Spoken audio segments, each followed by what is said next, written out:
jumpa lagi dengan aku di materi struktur atom. Nah, pada sesi kali ini kita akan membahas mengenai teori atom Bohr.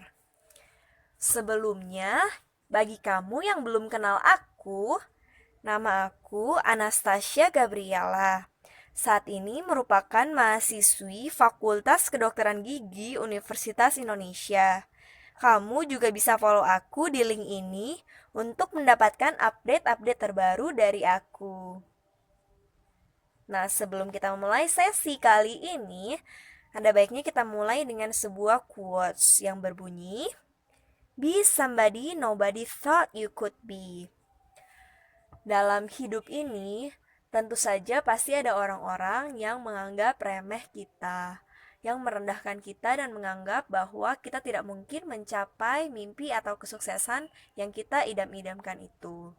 Tapi sebenarnya kita itu bisa, jadi coba aja lakuin dan buktiin bahwa kamu itu bisa gitu. Kita mulai aja ya ke materinya. Jadi teori kuantum Bohr atau teori atom Bohr. Jadi Bohr membuat postulat-postulat sebagai berikut. Elektron dalam atom hanya dapat beredar pada lintasan dengan tingkat energi tertentu. Nah, lintasan ini biasanya disebut juga dengan kulit atom. Kemudian, pada lintasan tersebut, elektron tidak memancarkan ataupun menyerap energi.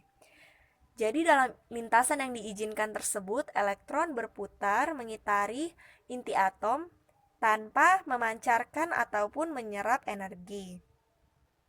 Nah, perpindahan elektron dari satu tingkat energi ke tingkat energi lain disertai penyerapan atau pelepasan sejumlah energi. Nah, jika elektronnya udah berpindah kulit, maka akan terjadi pemancaran atau penyerapan energi. Berikutnya, pada keadaan normal, elektron akan mengisi lintasan atau kulit-kulit dengan tingkat energi terendah, dimulai dengan kulit K. Keadaan ini disebut tingkat dasar atau ground state. Jadi, elektron itu akan diisi dari tingkat energi terendah ke tertinggi, dari kulit K, L, dan seterusnya, sesuai dengan tingkat energinya. Kemudian, jika mendapat energi dari luar, maka elektron akan menyerap energi dan berpindah ke tingkat energi yang lebih tinggi. Keadaan ini disebut keadaan tereksitasi. Nah, jika ada energi yang diberikan, maka elektron tersebut menyerap energi tersebut dan berpindah ke tingkat energi yang lebih tinggi. Maka disebut juga keadaan tereksitasi. Berikutnya dijelaskan bahwa perpindahan elektron dari tingkat energi yang lebih rendah ke tinggi disertai penyerapan energi. Dan sebaliknya, perpindahan elektron dari tingkat energi yang lebih tinggi ke rendah disertai pelepasan energi. Sebagai berikut KLMNOPQ, ke atas penyerapan energi dan ke bawah pelepasan energi. Kemudian, teori kuantum Bohr. Pemancaran atau penyerapan energi akibat perpindahan elektron memiliki nilai yang sama dengan selisih kedua tingkat energi tersebut.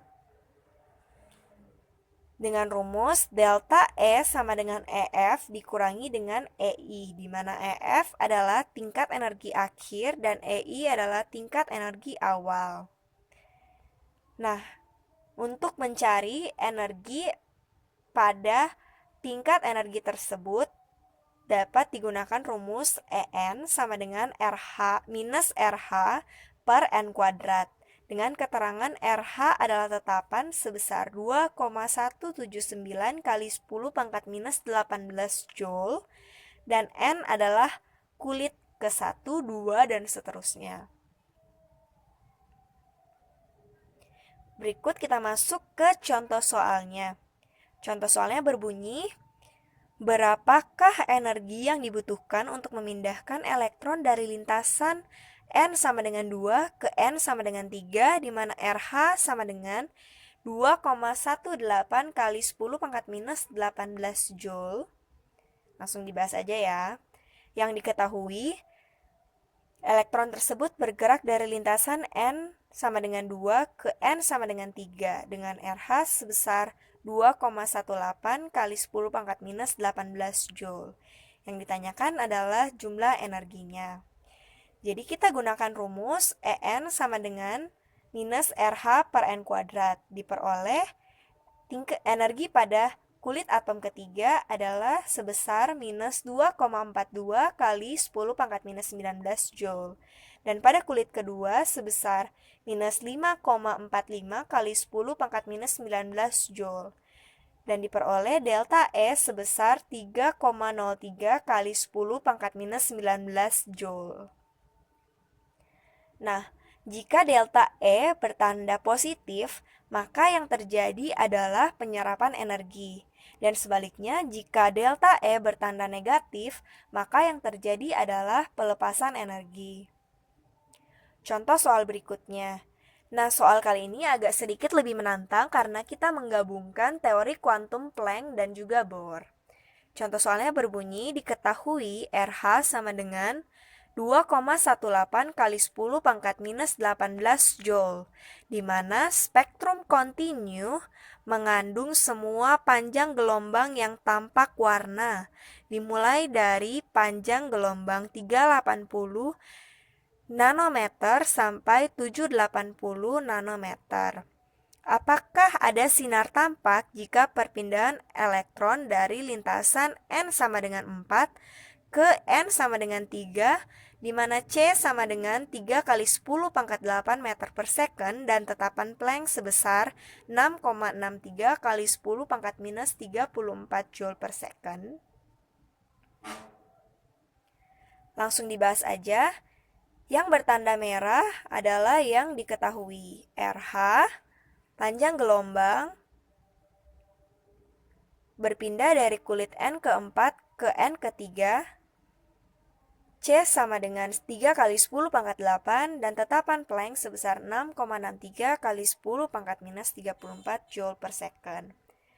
Nah, pertama kita harus mencari jumlah energi yang dipancarkan ketika elektron berpindah dari kulit keempat ke kulit ketiga.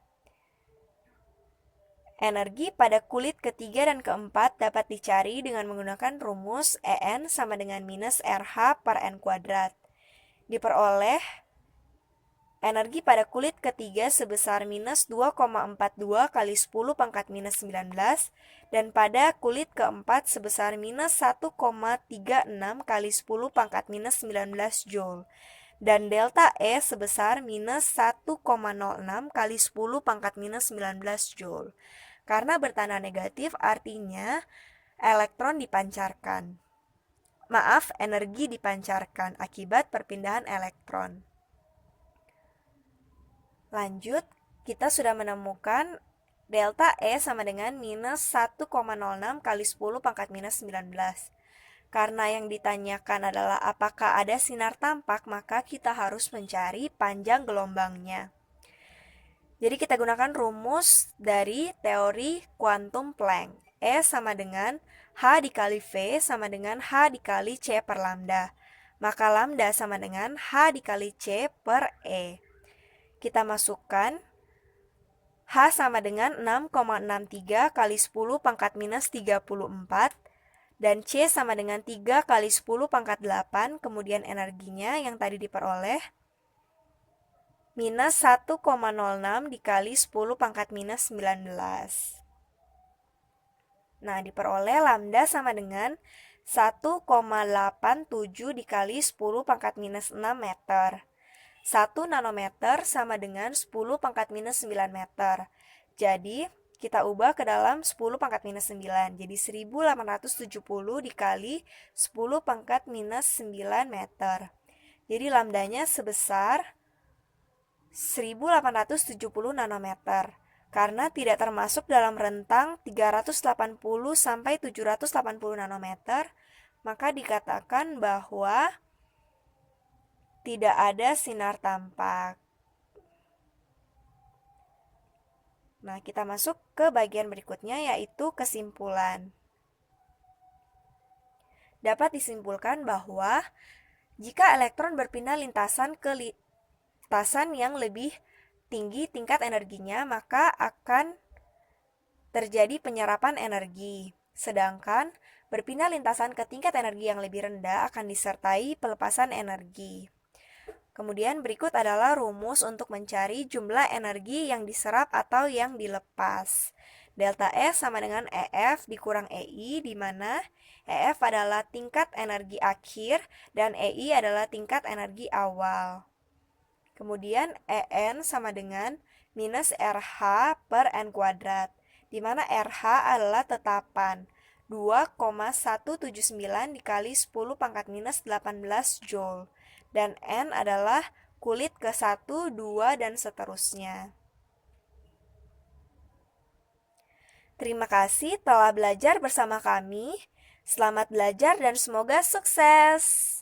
Sampai jumpa kembali.